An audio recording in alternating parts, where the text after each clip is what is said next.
Este sermón le llevará a reflexionar, a elaborar preguntas a usted mismo, evaluaciones. Este sermón lo va a llevar a usted a meditar por momentos y evaluar su vida ante la luz de la palabra. No es la intención del sermón condenar, porque como dice la Escritura, Él no vino a condenar, sino a salvar, puesto que todos estábamos condenados. Pero lo que vemos nosotros es que hay un plan de salvación, hay un plan de reconciliación con el Padre por medio de Jesucristo, y es necesario que nosotros siempre evaluemos nuestras vidas delante del Señor Jesucristo bajo la luz de su palabra. Les invito a que me acompañen a la carta del apóstol Pablo a los Gálatas en el capítulo 4 y vamos a tomar lectura del versículo 8 y 9. El sermón de hoy se llama ¿Conoces en verdad a Dios? Gálatas capítulo 4, versículo 8 al 9. Dice la palabra de Dios: ciertamente, en otro tiempo, no conociendo a Dios, servíais a los que por naturaleza no son dioses. Mas ahora, conociendo a Dios, o más bien, siendo conocidos por Dios, ¿cómo es que os volvéis de nuevo a los débiles y pobres rudimentos, a los cuales os queréis volver a esclavizar? ¿Conoce usted a Dios? ¿Conoce verdaderamente a Dios? En este sermón vamos a meditar algunos aspectos de estas preguntas, porque lo primero que vamos a ver es en qué baso yo mi conocimiento de Dios. ¿Realmente conozco a Dios o conozco de Dios? La importancia de conocer a Dios, las ventajas o los beneficios que tiene conocer verdaderamente a Dios, el peligro de no conocer a Dios y sus consecuencias, y obviamente, ¿qué es ser conocido por Dios? ¿Qué es lo que necesitamos nosotros de alguna forma evaluarnos y llegar a una conclusión? Cuando nos hacemos esta pregunta, ¿conozco realmente a Dios? Creo que nos vemos tentados a decir, claro que conozco a Dios, o sí conozco a Dios. O probablemente afirmamos inmediatamente conocer a Dios cuando nos ponemos en modo comparativo con alguien que a lo mejor no congrega en una iglesia, no tiene una Biblia o no se identifica con alguna religión cristiana. Entonces podemos decir nosotros, yo conozco a Dios, él no conoce a Dios. Y nos vemos muchas veces tentados a ponernos en categoría de conocimiento, incluso dentro de la iglesia, cuando vemos a hermanos nuevitos que recién están llegando o recién están aprendiendo, y probablemente los que ya tienen muchos más años y que han tenido oportunidades de estudiar la Biblia o participar de cursos o seminarios, de pronto se ponen en categoría diciendo yo conozco a Dios, pero estos hermanos recién están conociendo a Dios. Es normal que muchas veces decimos así. Pero ¿qué hay de realidad? ¿Conoces a Dios verdaderamente? ¿Cuáles son las evidencias de que uno puede decir que realmente conozco a Dios? ¿En qué basamos nuestra convicción de que verdaderamente conozco a Dios? ¿Por qué es necesario conocer a Dios? ¿Y por qué es peligroso no conocer a Dios? Son preguntas que naturalmente van a salir de esta reflexión, de este sermón. Pero aquí el apóstol Pablo está escribiendo a aquellos a quienes él llama hijos espirituales. Es más, Es el capítulo 4 de Gálatas, que en su contexto está hablando de que los que han recibido el espíritu de adopción son hijos de Dios. Por eso es que el espíritu del Hijo clama, Abba, Padre. Si ustedes continúan con el texto en el mismo capítulo 4, van a encontrar, por ejemplo, el versículo 18, de que Pablo dice, hijitos míos, o sea que está hablando de creyentes, ¿sí? Está hablando de creyentes, hijitos míos, por quienes vuelvo a sufrir dolores de parto hasta que Cristo sea formado en vosotros. En otras palabras, Pablo no está escribiendo esto a gente inconversa, sino que está escribiéndole a cristianos que en los capítulos anteriores recibe una exhortación fuerte del apóstol Pablo, contundente, por tras de ciertas enseñanzas judaizantes y que pretendían perturbar el evangelio. Entonces, muchos que habían comenzado en el espíritu estaban confundidos y querían terminar en las obras de la ley o en la práctica de la carne. Y es allí donde el apóstol Pablo, en su contexto, vemos claramente de que él está hablando a los cristianos. Él le está escribiendo esta carta a los creyentes. Pero estas palabras nos llevan a nosotros a meditar. Nosotros somos creyentes, somos cristianos, somos hijos de Dios. Pero ¿en qué nivel de vida espiritual estamos viviendo y cómo estamos desarrollando? ¿Verdaderamente conocemos a Dios o solamente fuimos informados de Dios? Y saben, mis hermanos, nosotros corremos ahora en este siglo XXI con una gran ventaja que quizás no lo teníamos nosotros hace unos 20 años atrás, por decir. Antes no teníamos quizás el acceso tan directo en internet como lo tenemos hoy.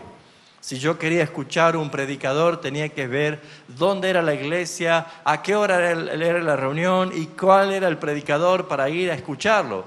Hoy no, simplemente tomando unos mates puedo sentarme a hacer clic y seleccionar qué tipo de predicador puedo escuchar. Las radios, los medios de comunicación nos permiten a nosotros deleitarnos con muchísimo tipo de enseñanzas teológicas, predicaciones, y hasta podemos decir nosotros que estamos comiendo opíparamente de la palabra de Dios, abundantemente. Podemos decir que estamos llenos de mensajes.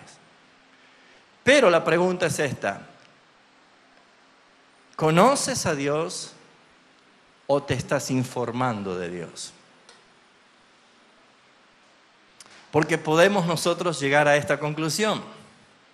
Tengo muchísima información de Dios, pero aún no le conozco. Porque la información, en verdad, es llenar nuestro intelecto de conocimiento, donde podemos nosotros ampliar nuestro criterio de algo que necesitamos aprender o queremos aprender. Pero el conocimiento aplicativo nos lleva a una formación que es totalmente diferente.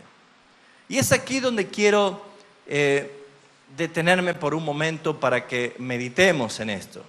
Porque la idea central de este pasaje, el apóstol Pablo, habla de dos o de un contraste de lo que antes eran y lo que ahora son.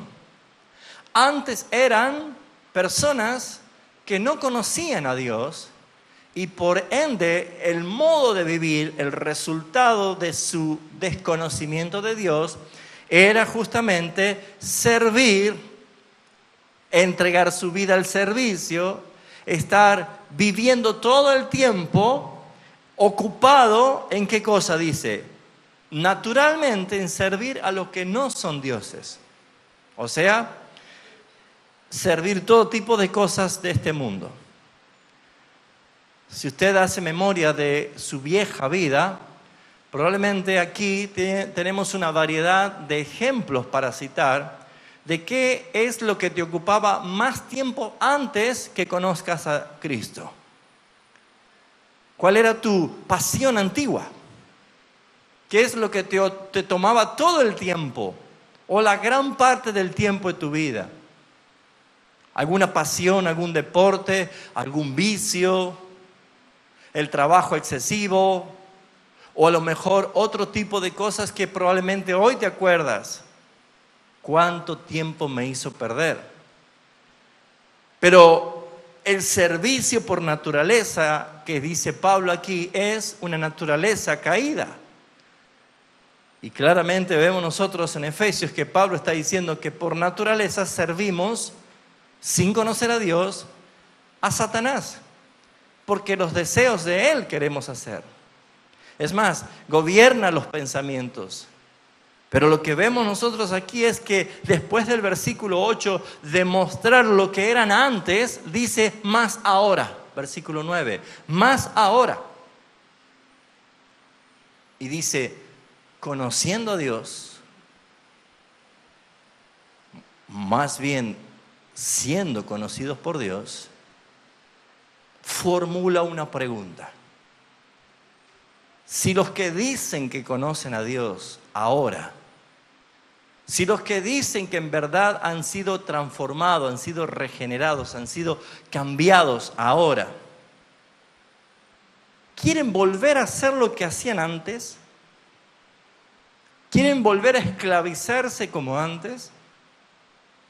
¿Quieren volver a tener un régimen espiritual marcado por esfuerzo de la carne y no por la obra de Cristo en la cruz? Es como que quisiera volver a esclavizarse. Es la observación que está haciendo el apóstol Pablo, que nos lleva a nosotros a meditar. Y como pastor me lleva a empujar esta pregunta a la congregación, porque estamos en los umbrales de un nuevo año que ha comenzado y tenemos muchos desafíos y tenemos muchas metas y tenemos una proyección. Y saben, hermanos, lo que yo no quiero y creo que usted no quiere tampoco es que hagamos lo mismo que el año pasado, sino que crezcamos. Y yo creo que usted también quiere fructificar más. Yo creo que usted, midiéndose en una escalera, quiere saber que ya subió otros escalones más. Y no que está estancado o que está descendiendo.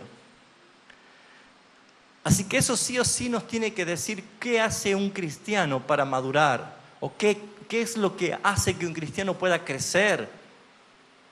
Y específicamente es la libertad que tenemos, contraria a la esclavitud que algunos quieren volver, es la libertad que tenemos por conocer verdaderamente a Dios. ¿Comprendieron la diferencia entre conocimiento e información? Si uno quiere hacer un viaje de vacaciones, un viaje turístico, vio que uno hoy puede entrar a las computadoras y hacer, hay tantas páginas, ¿no? Trivago y no sé cuántas más, ¿cómo se llama? Despegar.com, nos bombardean todos, ¿no? Ahora, fíjese que si quiere viajar a tal lugar que no lo conoce, puede entrar a ese lugar y ¿qué es lo que le van a ofrecer? Fotos, videos, imágenes. ¿De qué? ¿De lo más feo de ese lugar? Obviamente que no, sino que te atrapan con las bellezas, te atrapan con los mejores paisajes, con los lugares más turísticos, con la gastronomía, con el placer, con el confort, con el lujo, con todas las cosas que quieren mostrar y atrapar la atención de alguien. Y una persona está mirando una pantalla y se está informando de un lugar que no conoce. Y ese lugar que no conoce comienza a ser atractivo. Pero ¿qué pasa?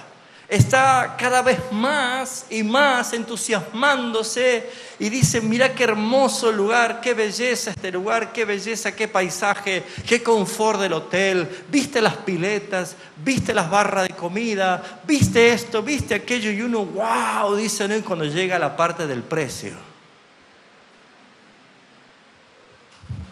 pasamos a otra página. ¿Sí o no? Y nos entusiasmamos con otra página, con otro paisaje, con otro destino de otros hoteles y otras cosas, y llegamos al precio y pasa exactamente lo mismo. Y terminamos decantando los 5 estrellas, los 4 estrellas, los 3 estrellas, los 2 estrellas, los 1 estrella, y ya los hoteles nublados, como se diría, que ya no tienen ni estrella. ¿Por qué? ¿Porque no nos gustan los paisajes? Estaban buenos los paisajes. ¿Porque no nos gusta el hotel que te ofrecían? No. ¿La gastronomía era fea? No. ¿Cuál ha sido el punto en que una persona toma decisiones de cambiar? Es si yo voy a poder, si el precio me conviene, si está acorde o no está acorde. En el orden de la vida, todos nosotros accedemos a cosas que queremos siempre y cuando yo pueda.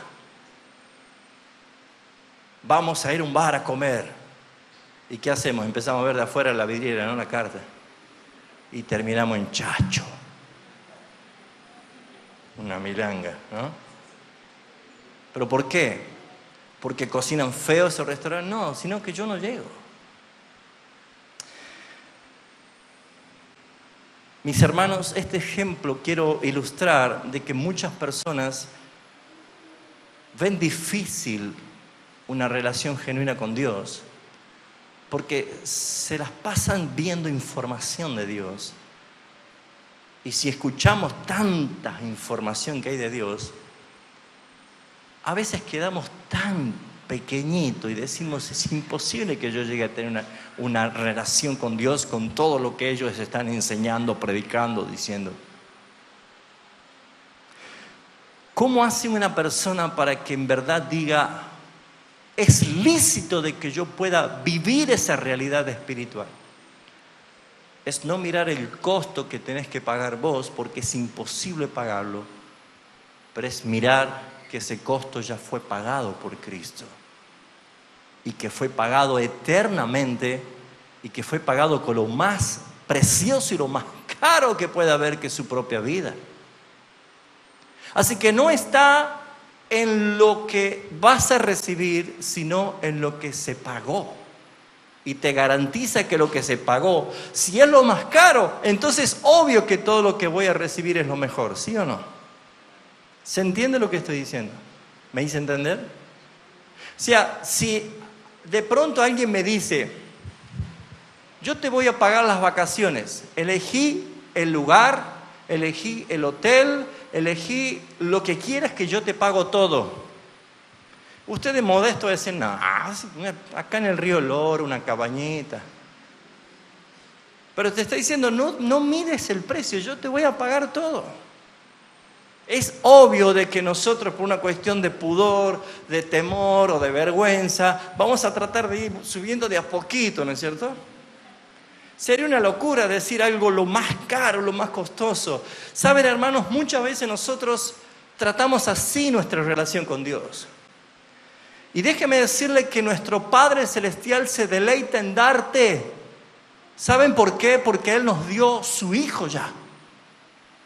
Ahora, yo no quiero llevar este sermón a la parte material. Te quiero llevar a lo que es vivir en plenitud en una vida de alguien que en verdad conoce al Señor.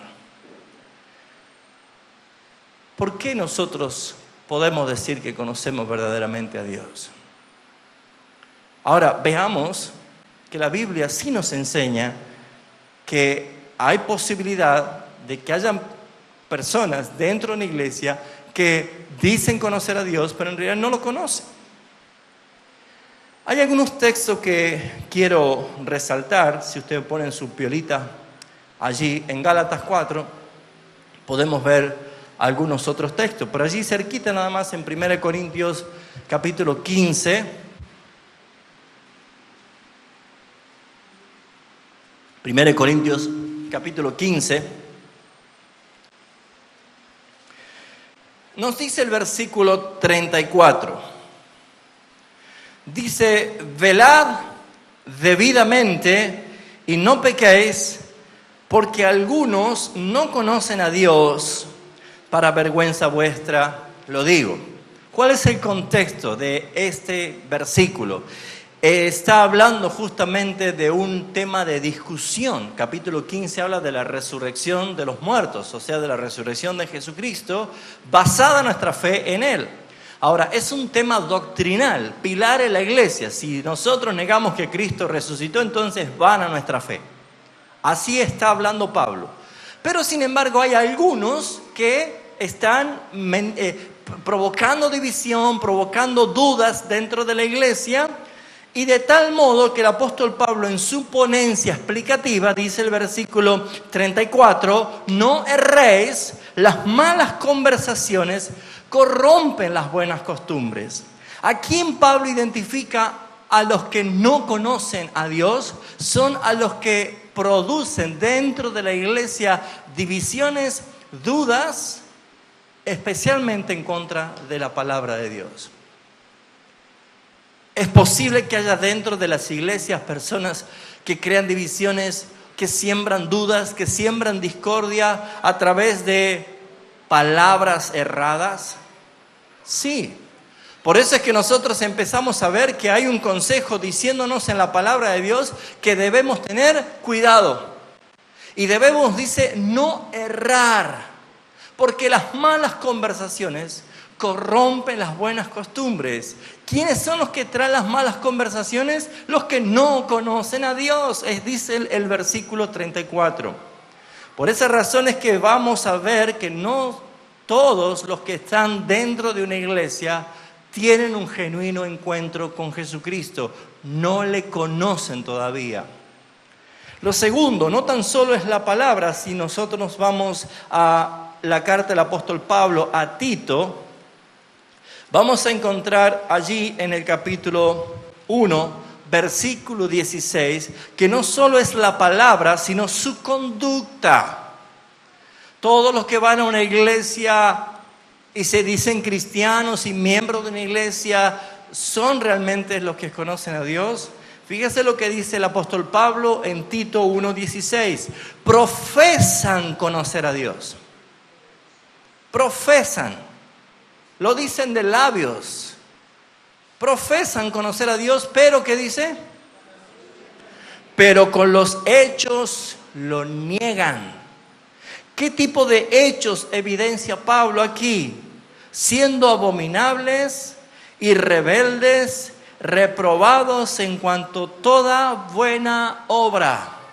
Muy bien, la rebeldía expresada en la iglesia, la manifestación de alguien que no hace bien las cosas en la iglesia, lisa y llanamente califica la palabra de Dios como alguien que dice conocer, pero no lo conoce porque sus hechos lo están negando. Es lo que Jesús dijo: ¿cómo se conoce a un árbol? Por sus frutos lo conoceréis. Mis queridos hermanos, nadie puede evaluar la conducta de nadie si esa persona no hace nada, porque es como un árbol estéril. Pero cuando uno lo empieza a escuchar hablar, cuando uno conoce qué tipo de conducta tiene en o fuera de la iglesia, si cómo responde ante la autoridad, si es obediente o es rebelde, si es alguien que es abominable, si es alguien que descubre una doble vida, una piedad aparente en la iglesia, pero su vida fuera de la iglesia es prácticamente como un hijo del diablo.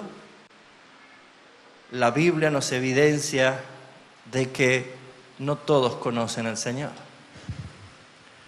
Por eso es que todo lo que estamos hablando en esta mañana nos debe llevar a nosotros a una autoevaluación. ¿Cómo es mi conducta? ¿Cómo soy yo?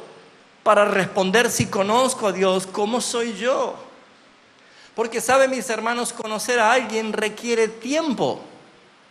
Conocer a alguien requiere relacionarse con alguien.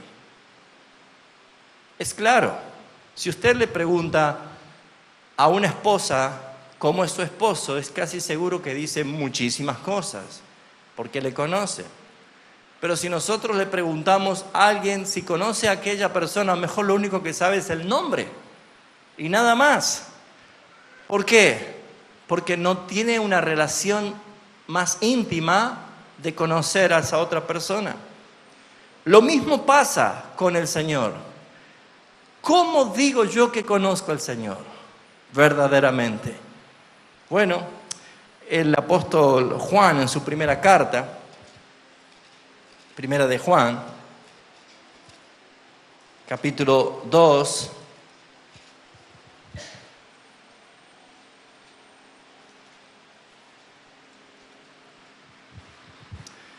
nos da claramente una evidencia de en qué una persona puede decir que ha conocido. Vuelvo al ejemplo de las vacaciones. Una vez que alguien dice, decido ir a este lugar, hizo sus números, le alcanza para ese lugar. ¿Y qué hace? Una vez que dice, cierro, aquí voy a ir de vacaciones. ¿Qué hace? Empieza a mirar más fotos de más paisajes y empieza a meterse ya con la visión de que está allí. ¿Qué haría yo en esa montaña? ¿Qué haría yo en ese río? ¿Qué haría caminando por aquí? Empieza a mirar todas esas cosas. Pero cuando concreta el viaje, deja la información y cuando llega al lugar y siente la brisa y siente el sol y ve los paisajes y siente los aromas y prueba sus comidas y empieza a tener una experiencia. Y cuando vuelve esa persona, no se olvida más de eso. Es más, aduce, yo estuve allí. Pero ¿te acordás de las otras páginas de los otros lugares que visitaste y no fuiste? Ni te acordás. ¿Por qué? Porque no estuviste. Solamente viste una información de ellos. Según esta palabra nos enseña que ¿quiénes son realmente los que conocen a Dios? Versículo 3 del capítulo 2. Y en esto sabemos nosotros que le conocemos. ¿Ya leyó? ¿Usted quiere saber si realmente le conoce a Dios? En esto sabemos que le conocemos a Dios. ¿En qué? En que guarde su palabra. Y les aseguro que esta pregunta acaba de hacer temblar a varios aquí, respondiéndome, ¿conozco verdaderamente a Dios? Porque ¿qué relación tienes con la palabra? ¿Cuán profunda es tu relación con la palabra? Porque la palabra es vida. Porque la palabra en sí misma es poderosa. Congregar fielmente no es conocer a Dios. Asistir todas las reuniones no es conocer a Dios. Ser una persona moralmente correcta no es conocer a Dios. Todo puede ser una gran información. Hay personas que pueden darte datos específicos de lugares que nunca fueron. Te pueden decir el clima, la población, te pueden decir la densidad, te pueden decir todo, pero le dices, ¿tú estuviste allí? No, todo eso lo vi por internet. Saben, hermanos, estamos en un tiempo donde pareciera ser que todos los que dominan sus redes sociales son grandes teólogos y lo único que hacen es copiar y pegar. Porque no tienen ni siquiera las huellas digitales marcadas en sus Biblias. Porque lo único que hacen es fomentar una apariencia que no lo son. ¿Por qué? Porque están mostrando algo para que todos los demás digan, ¡qué lindo! Pero en realidad, ¿tienes una experiencia con lo que publicas? ¿Tienes una experiencia viva de quién es ese Dios a quien tú estás diciendo, a quien estás publicando? Pues me atrevo a decir, hermanos, que el versículo 4 es devastador lo que dice aquí. Porque el que dice yo le conozco y no guarda sus mandamientos, el tal es mentiroso y la verdad no está en él. Y yo no conozco otra verdad sino a Cristo, que Él dijo yo soy la verdad. Yo no sé cuánto voy de mensaje, creo que 20 minutos aproximadamente. ¿Más? ¿Menos? ¿Por ahí? No controla usted, ¿no? Mejor. Pero ya ¿cuántas preguntas va formulándose? Porque me tocó formularme a mí también. Porque nosotros tenemos que entender es a quién queremos agradar. ¿Cuál es el fin de nuestra perseverancia? Mis amados hermanos, los que no guardan sus palabras, los que usan su boca para dividir, para difamar, para chismear, para murmurar, para socavar las autoridades, los que usan su boca para mentir, para crear dudas, confusión dentro de la iglesia, la Biblia dice, esos no conocen a Dios. Para vergüenza de ustedes los digo, dice Pablo.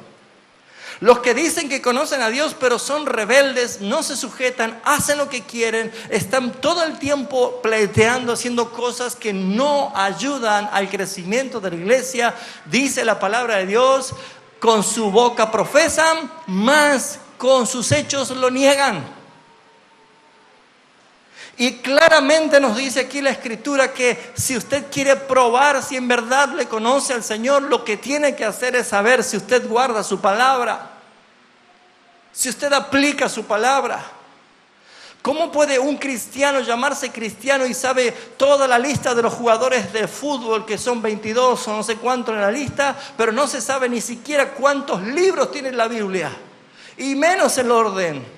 ¿Cómo puede ser que haya personas que tengan más conocimientos de cualquier otra cosa, pero no conocen la palabra de Dios? Hermanos míos, aún los que van a la Biblia simplemente para cumplir con un devocional, tampoco conocen a Dios. Porque el Dios que debes conocer se revela en las Escrituras. Y el Dios que debes conocer te arrimas y te acercas más a Él cuando oras. Y la evidencia del Dios que conociste es el amor con que tú das y te entregas a ti mismo. ¿Te diste cuenta, mis hermanos, que es peligroso pasar días y días y días y no estar convencido verdaderamente si soy un hijo de Dios? ¿Por qué es peligroso? Si nosotros vamos a Segunda de Tesalonicenses, capítulo 1.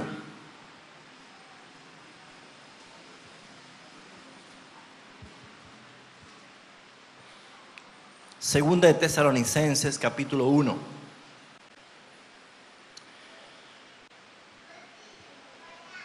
Dice el versículo 6 en adelante, porque es justo delante de Dios pagar con tribulación a los que os atribulan. Está hablando de que hay un Dios justo que un día va a pagar con justicia. Y a vosotros que sois atribulados, daros reposo con nosotros cuando se manifieste el Señor Jesús desde el cielo con los ángeles en su poder. ¿Cuándo será ese juicio? ¿Cuándo será ese día? Cuando Cristo venga por segunda vez. Pronto. O sea que cada tiempo que pasa es menos. Pero fíjese lo que dice el versículo 8. Dijimos que el 7 trae recompensa, reposo y descanso a los que están en él. Pero en llama de fuego para dar retribución a los que no conocieron a Dios.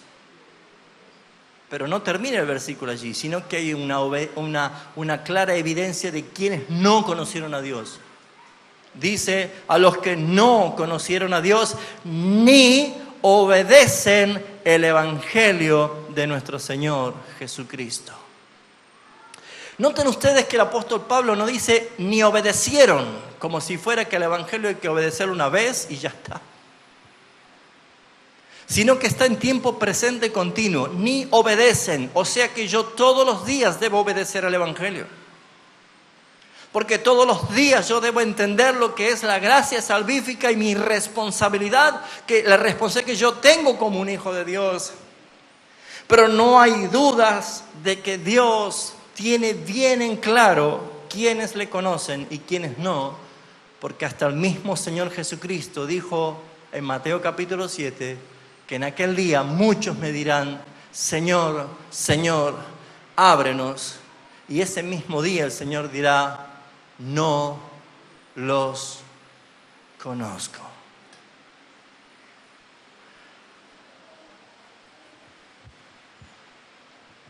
Segunda de Timoteo, allí cerquita, encontramos nosotros en el capítulo, Segunda de Timoteo capítulo 2, versículo 19, diciendo esta verdad del apóstol Pablo. Pero el fundamento de Dios, ¿de quién es el fundamento?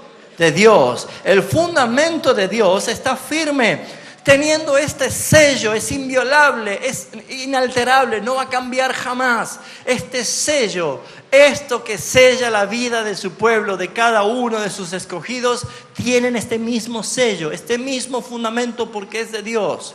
¿Cuál es ese sello? ¿Cuál es ese fundamento que está firme? Dice, conoce el Señor a los suyos. ¿Y qué más dice?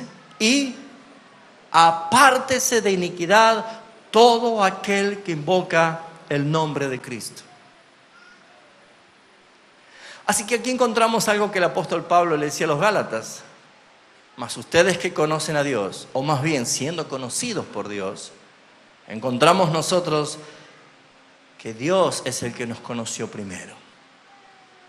Ahora, ¿qué es conocer? Mucho gusto, Él es Dios. ¿Qué tal? Mucho gusto. No es eso. Para nosotros conocer es descubrir a alguien por primera vez, presentarnos y entablar desde allí una nueva relación. Pero para Dios conocer no es eso. Éxodo capítulo 33 dice claramente que Él nos conoce a todos y por el nombre nos ha llamado. Hasta nos puso nombre y sabe quiénes somos perfectamente. Por lo tanto, Dios no está hablando de un conocer como que alguien lo presentó por primera vez porque no nos conocía. Sino que esta palabra conocimiento va mucho más allá y está hablando de una expresión de amor en intimidad. Él nos conoció porque Él nos engendró como sus hijos. Es la misma palabra que se emplea para decir que José no había conocido a María hasta que tuvo a Jesús. Y está hablando de una intimidad, de una relación. En ese caso de José y María, hablando de una expresión sexual para la procreación de sus otros hijos. Pero en este caso nosotros estamos hablando de una relación. Por lo tanto, ¿qué ventajas tiene conocer a Dios teniendo una relación con Dios? Hermanos, ahí es lo que quiero empezar a hacer hincapié. Yo comencé el título de este sermón, Conoce verdaderamente a Dios, para mostrar cómo estamos en nuestra postura muchas veces de alejados de Dios. Pero en realidad el sermón tendría que llamarse ¿Conoces a tu Padre? Porque la misma palabra Dios inconscientemente nos hace estar separados. Pero no es lo mismo decir Dios que decir Padre. Jesús enseñando a orar no nos dijo a nosotros, ustedes cuando oren, oren así. Dios nuestro que estás en los cielos. Él dijo que debemos orar diciendo Padre. Hablando de una relación, de una cercanía, de una comunión más estrecha. Un Padre amoroso que recibe el amor de un hijo agradecido. Pero saben, hermanos, el ejemplo más claro lo encontramos en Jesús. Mientras el Señor Jesucristo estuvo en la tierra, jamás se refirió al Padre como Dios. Siempre lo hizo como Padre. Una sola vez Dios fue mencionado por la boca de Jesús y fue cuando estaba en la cruz. Cuando Él dijo, Elí, Elí, lama sabachthani, que quiere decir, Dios mío, ¿por qué me has desamparado? ¿Y por qué fue la única vez? Porque en ese momento había separación entre el Padre y el Hijo por culpa de nuestros pecados. Por eso es que Él ya era una expresión diferente. Él dijo, Dios. Y si estamos aprendiendo a orar, si estamos llevando a la iglesia un tiempo de intimidad en oración, debemos comenzar a acostumbrarnos a referirnos a Dios como mi Padre. Sin entrar en la exageración confianzuda de decir papá o papi o chuchi o viejito. Porque hay gente ridícula que aún siguen haciendo esas cosas. Jesús no dijo, cuando oren díganle papi, papi que estás en los cielos. Cuando oren no digan barba. cuando oren, Jesús dijo, ustedes cuando oren, oren así: Padre nuestro que estás en los cielos. Esa relación con Padre no es algo distante, ni tampoco un exceso de abuso de confianza para faltarle el respeto. Pero lo que sí tenemos que aprender, mis hermanos, es que orar es tener un conocimiento de que Él es mi Padre. Y es un Padre que ama, es un Padre que se deleita en sus hijos, es un Padre amoroso, es un Padre que te ha dado a su Hijo para darte en Él todas las cosas. ¿Qué ventaja tiene conocer a nuestro Padre Celestial?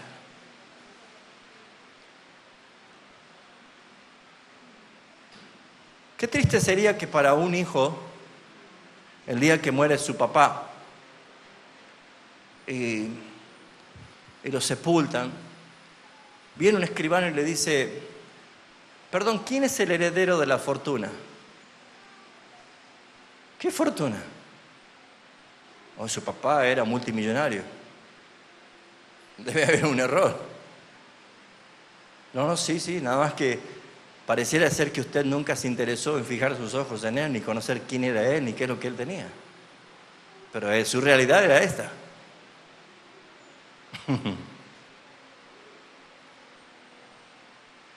Le aseguro que los hijos, por una cuestión de desinterés, conocen menos del padre que cualquier otro de sus amigos. De su padre. Duele, ¿no? Pero muchos de sus hijos conocen menos de su papá que de sus amigos que tienen en el barrio o que se relacionan. ¿Conoce a su padre? ¿Conoce a su papá? ¿Sabe sus pensamientos? ¿Saben qué opinan? Obviamente nuestros padres, Jesús dice, son hombres malos, pero dan cosas buenas. ¿Cuánto más vuestro Padre que está en los cielos? El gran problema es que nosotros hemos sido convertidos, transformados y hemos comenzado la vida cristiana y nos hemos acostumbrado a recibir información de nuestro Padre y no conocimiento en una relación. Y como nosotros veníamos de una vida independiente porque estábamos separados de Dios, nunca cultivamos una vida dependiente de nuestro Padre. Cuando un hijo tiene miedo a la noche, viene corriendo a la cama de su padre y lo abraza a su padre. Cuando pide socorro, va a buscar a su padre. Hermanos, una relación natural es que un hijo busque ayuda en su papá. Pero a nosotros nos falta darle más lugar de Padre a nuestro Dios en nuestras vidas. ¿Tenés una enfermedad? Y empezás a buscar de qué forma podés sanarte de la enfermedad. Y vamos a orar. Sí, oremos, pero hay que ver de qué me sano. ¿Y Dios? ¿Es tan distante como la palabra de Dios? ¿Por qué no lo haces? ¿Por qué no lo dejas a Dios que sea más Padre tuyo? Con tu negocio estás ahogándote, no sabes qué vas a hacer con tu emprendimiento. Clamas a Dios, claro que clamas a Dios, pero ¿por qué no lo dejas que el Padre sea más Padre en tu negocio? Un padre es capaz de darte su casa, su auto, lo que tenga para que su hijo emprenda porque lo hace por amor. ¿Por qué no lo dejas a Dios que sea más Padre tuyo? ¿Por qué no vas a Él en oración y decir: Padre, tengo un lío con el negocio? Padre, tengo un lío en mi casa.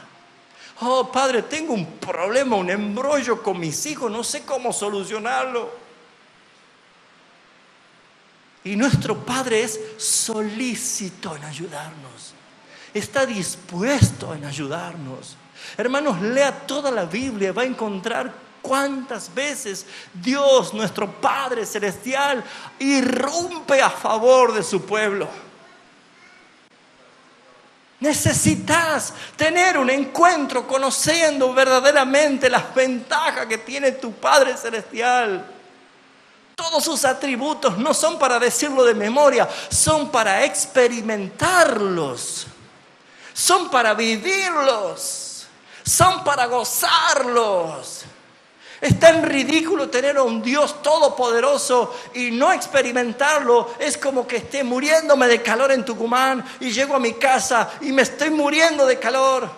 Y alguien te dice, ¿por qué no prende el aire acondicionado, hombre? Tenés un aire acondicionado y no lo usás. Tenés una heladera para beber agua fría y no la usás. No es lógico para un hijo de Dios tener a un padre tan amoroso como el que tenemos y a la vez sentirlo tan distante, porque demasiado Dios es de nosotros y poco padre para nosotros. Pero no es porque Él no quiere, es porque tú no le das lugar, es porque no le conoces como padre. ¿Confías en Él? ¿Le amas a Él? ¿Te deleitas en Él? Hay un salmo que a todos nos gusta, ¿no? El salmo que dice, el que habita al abrigo del Altísimo morará bajo la sombra del Omnipotente.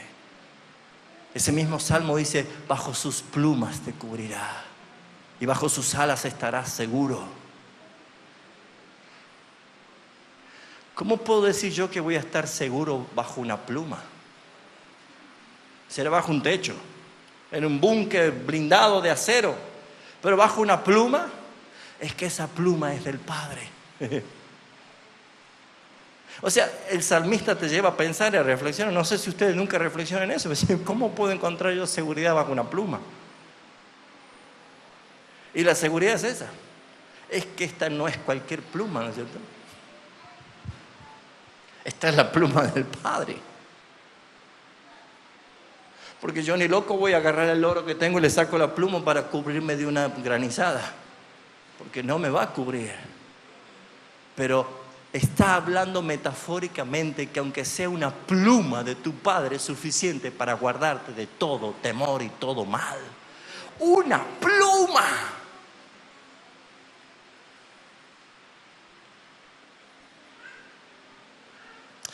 Bendito sea nuestro Padre Celestial, que te amó tanto, que ha dado a su Hijo único para salvar tu vida.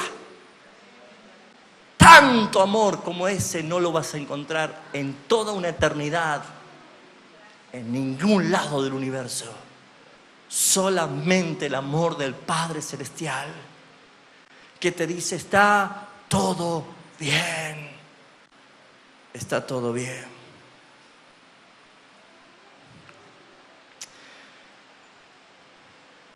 Hay algo que debes hacer. ¿Me acompañan por un momento a Santiago?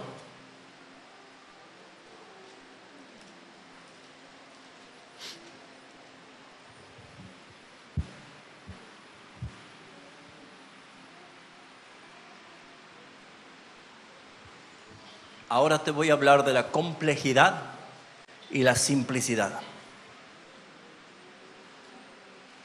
¿Será fácil conocer al Padre? Veamos, ¿cómo es el Padre? ¿Cómo es Dios?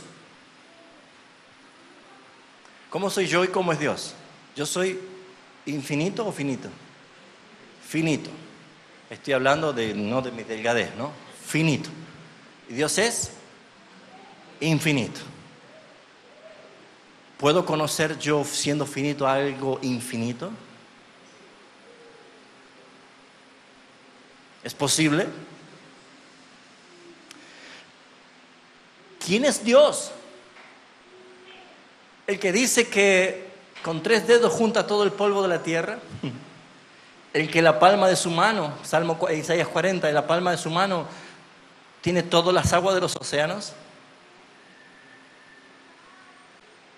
Puedo conocer a ese Dios todopoderoso, grande, eterno. Juan dice en su evangelio que no alcanzaré los libros en el mundo para escribir todo lo que Jesús hizo. Así que no nos alcanzaría ver prédicas y prédicas y prédicas y leer todos los libros y manuales de todos los teólogos. Nunca alcanzarían a decirnos quién es nuestro Dios. Y esa es la complejidad. Ahora Dios dice, deleítense. No el sabio en su sabiduría, no el fuerte en sus fuerzas, no el valiente en su valentía. Deleítese o gloríese el que tenga que alabarse. ¿En qué era? En conocerme y en entenderme, dice Dios. Ahora, hay un Dios que quiere que le conozcamos. Ese es el mismo Dios que en su oración de Juan 17 dice, Padre, en esto consiste la vida eterna, que te conozcan a ti y me conozcan a mí. O sea que Dios quiere que le conozcamos, pero en la complejidad, ¿podemos meter a Dios en un microscopio para estudiarlo y conocerlo? No. Pero acá en Santiago habla de la simpleza. Y no me pregunte cómo funciona porque no sé decirle. Porque lo complejo se hace simple. Y lo hace Él. No lo hacemos nosotros. Mire lo que dice Santiago capítulo 4.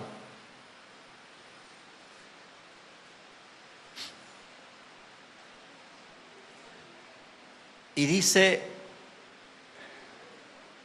el versículo 8. La primera línea. Acercaos a Dios y Él se acercará a vosotros. En esa línea hay una simpleza gloriosa, inexplicable, eterna, provechosa y ventajosa. Yo no puedo meter a Dios, a mi Padre Celestial, en mi mente por lo que Él es. Pero ¿qué nos dice Él en su palabra? Esa simpleza, así de simple. Acércate a Dios, que Él se acercará a ti. Acércate. Acércate. ¿Quieres acercarte a Dios para conocerle? Acércate con tu enfermedad en el cuerpo. Acércate con tu depresión. Acércate con tu problema matrimonial. Acércate con la indiferencia y la frialdad de tu familia a las cosas espirituales. Acércate con tus deudas y tus problemas económicos. Acércate con tu negocio, tu empresa destruyendo en caída libre. Acércate con el miedo. Acércate con el temor. Acércate con el miedo a la muerte. Acércate con tu inseguridad. Acércate con lo que quieras como estés, pero acércate así. Porque es Él el que se acercará a ti. Y el que se acerca a ti es tu Padre, el Dios del cielo, de la tierra, el creador del universo, el todopoderoso, el invencible, el eterno, el Dios amoroso, el que todo lo puede. Él se acercará a ti. Y lo dice su palabra.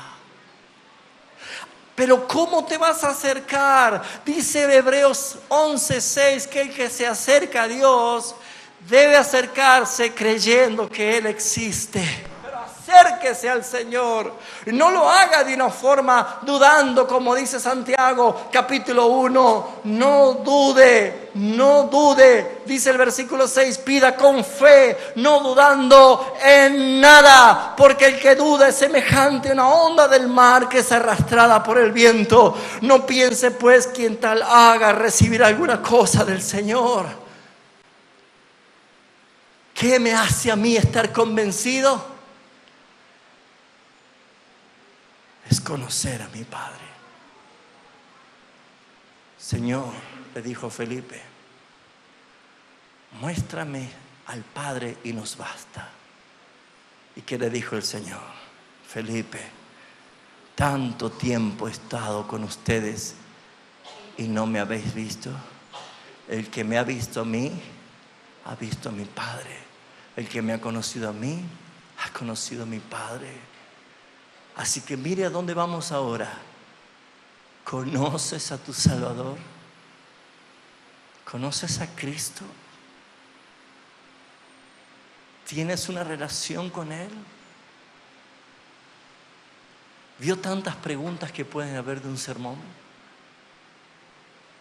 Concluyo con esto.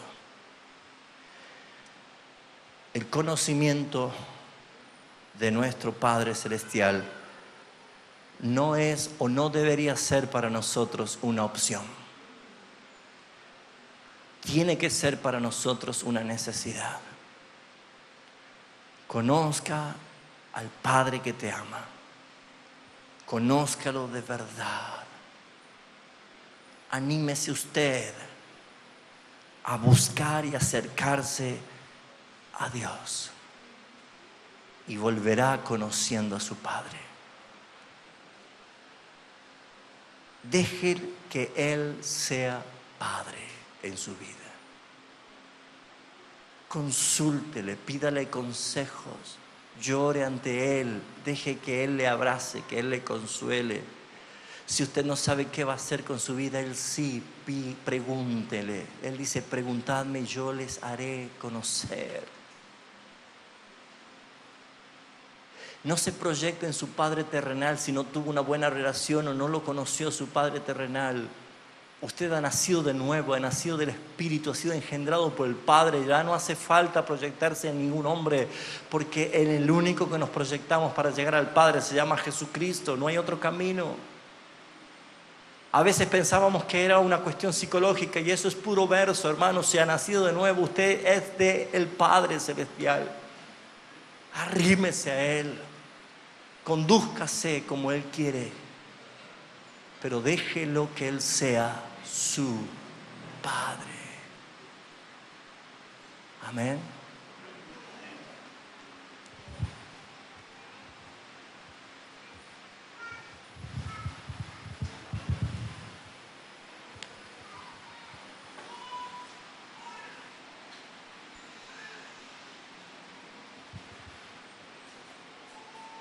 Cierra tus ojos.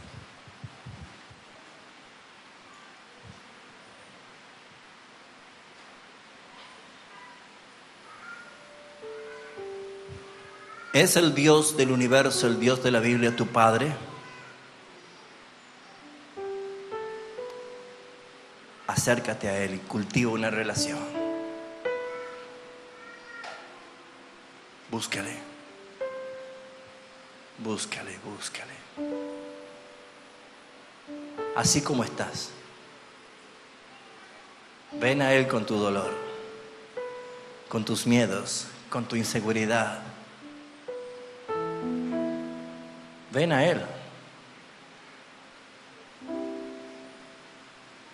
No hay otro. Tu Padre te ama. Tu Padre te ama. Y ven a Él.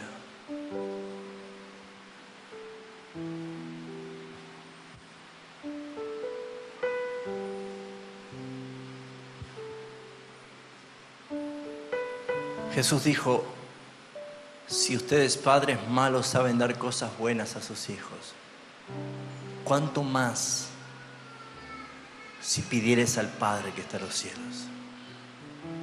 ¿Cuál es la llave de este sermón? Háblele a Él, pídale al Padre. ¿Cuándo? Ahora mismo, allí donde estás. Ahora háblale a tu Padre, en el nombre de Jesús. Él es tu Padre, háblele, pídale. Si usted ya es salvo en Cristo, que ya te dio todo, ahora pídale. ¿Cómo no te dará también las otras cosas? Dice, pídele, hermano, porque es tu Padre, es tu herencia, es en Cristo, pídele. No es pecado pedir que prospere tu negocio. No es pecado pedir que puedas tener una casita nueva. No. Nuestra herencia es venidera. Nuestra herencia es gloriosa. Pero mientras estemos aquí, Él dice, pedid y se os dará. pero no en el sentido de lo que pides, sino a quién pides. Que puedas decir, mi Padre me lo dio. Mi Padre me lo dio.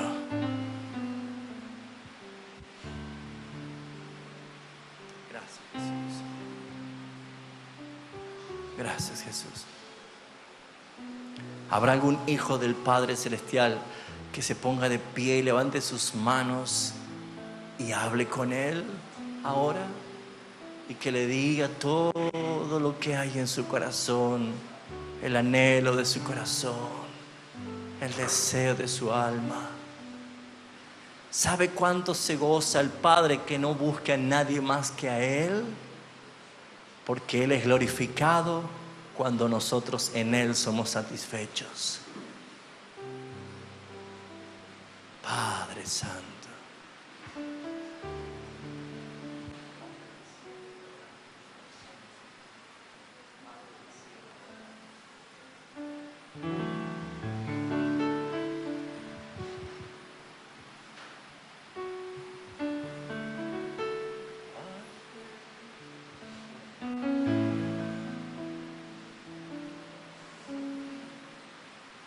Padre del cielo, te adoramos, alzamos hoy tu nombre en alto, que tu reino se establezca en la alabanza de tu pueblo que declara tu poder. Bendito sea el Señor, Dios poderoso. ¿Quién fue, quién es y quién vendrá?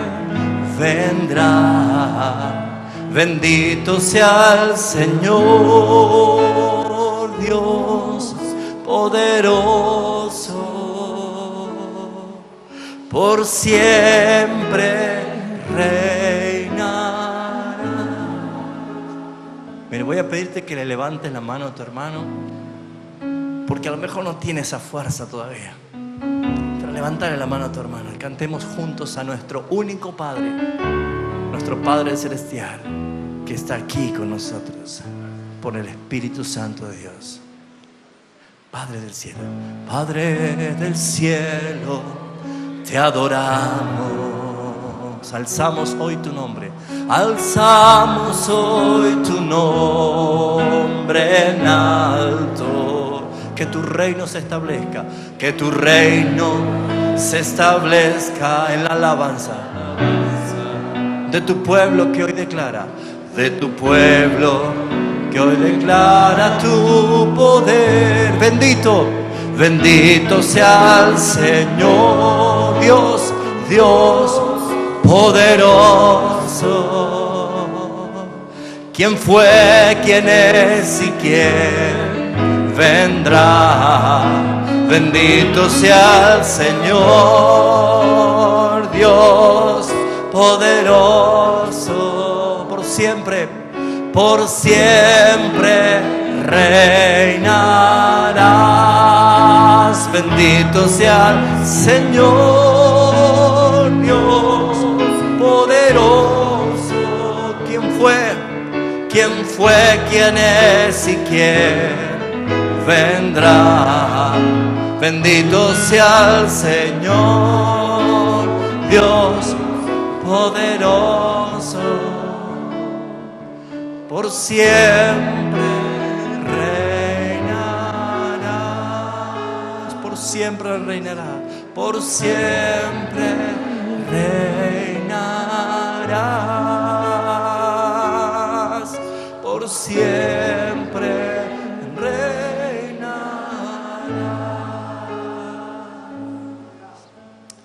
Abrazar a tu hermano y decirle: tenemos un Padre, hermano, tenemos un Padre. Bendito sea el Señor.